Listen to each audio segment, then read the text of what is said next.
Hi and welcome to Education and Exploration. Today we will try to understand ISA 210, so let's dive right into this. If you're an auditor, you know how crucial it is to get the terms of an audit engagement right from the start. So, what exactly does ISA 210 cover? First off, ISA 210 sets the groundwork for the terms of an audit engagement. It's like the blueprint that ensures everyone is on the same page. This standard is all about clarity and communication, making sure the auditor and the client understand what's expected.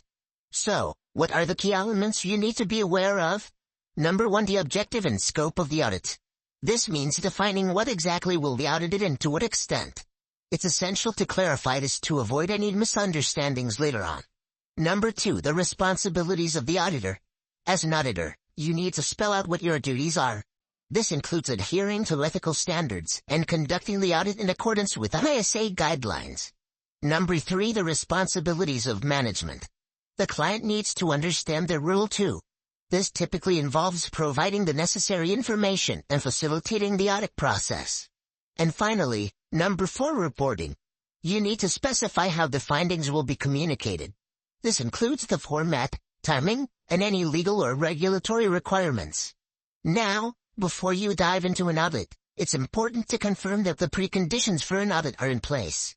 This means ensuring the financial reporting framework is acceptable and that management acknowledges its responsibilities. So, why is all this important? Well, agreeing on these terms upfront helps prevent disputes and ensures a smoother audit process. It's like setting the rules of the game before you start playing. In summary, ISA 210 is your go-to guide for agreeing on the terms of audit engagements. It ensures clarity, sets expectations, and lays the foundation for a successful audit. By following these guidelines, you're not just ticking boxes, but also building a strong, professional relationship with your client. And that's a wrap on ISA 210. Remember, the clearer the terms, the smoother the audit. Any questions?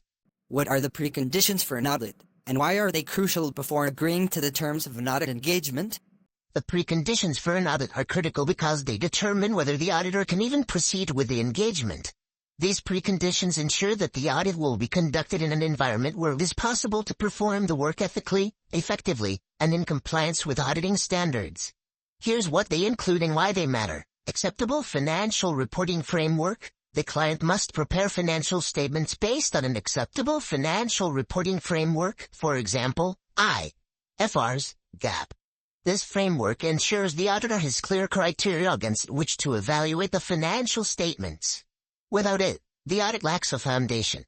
Management's acknowledgement of responsibilities. Management must explicitly agree to their key responsibilities, which include preparing financial statements that are free from material misstatement, designing, implementing, and maintaining internal controls to support accurate financial reporting, providing the auditor with access to all necessary information, documentation, and explanations.